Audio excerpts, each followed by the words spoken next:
nous, c'est vraiment important d'essayer d'avoir le plus de données possible sur la qualité de nos produits, de notre homard vivant pour être capable de bien se positionner sur les marchés en tant que vendeur d'homard.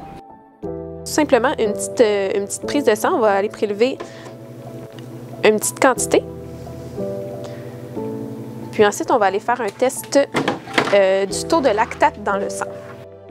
L'objectif du projet Omadiac, c'est de fournir à l'industrie des outils qui sont simples et efficaces pour donner d'autres indices de qualité du homard. Donc, on parle de 2 grands biotests qu'on teste et qu'on développe. Il y en a un que c'est pour la lactate. La lactate, dans le fond, c'est une molécule qui est produite naturellement chez le homard quand il y a un manque d'oxygène. Donc, typiquement, on peut penser à des expositions à l'air libre. Le niveau de lactate augmente chez le homard, ce qui n'est pas dommageable en quantité raisonnable. Mais s'il y a trop d'accumulation de lactate, bien là, ça peut venir létal pour le homard. Ensuite, l'autre volet, c'est plus la présence d'histamine dans le sang du homard. Puis, ça, c'est lié plus à une contamination liée avec la nourriture du homard, donc avec une possibilité peut-être de lien avec les appâts qui sont utilisés dans la pêche.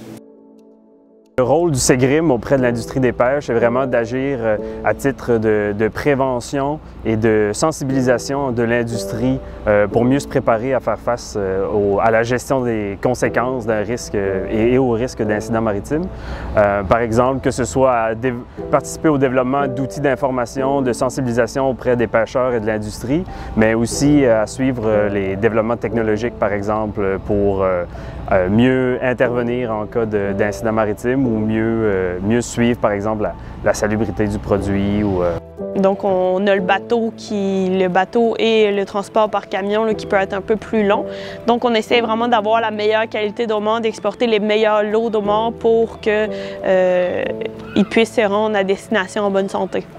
La présence de lactate ou d'histamine dans le homard, c'est pas néfaste en fait pour la qualité du homard. Ça va juste donner un indice en fait à l'industriel comme Fruits de mer Madeleine de décider d'utiliser ce homard-là plus en transformation immédiate plutôt que de lui faire subir un autre stress de manutention jusque sur le continent par exemple où est-ce qu'il va être vendu. C'est quand même un long trajet qui se fait hors de l'eau pour les homards. Donc c'est bien réfrigéré, mais c'est un stress supplémentaire. Puis si le lactate continue de s'accumuler, bien, ça pourrait être létal pour les homards.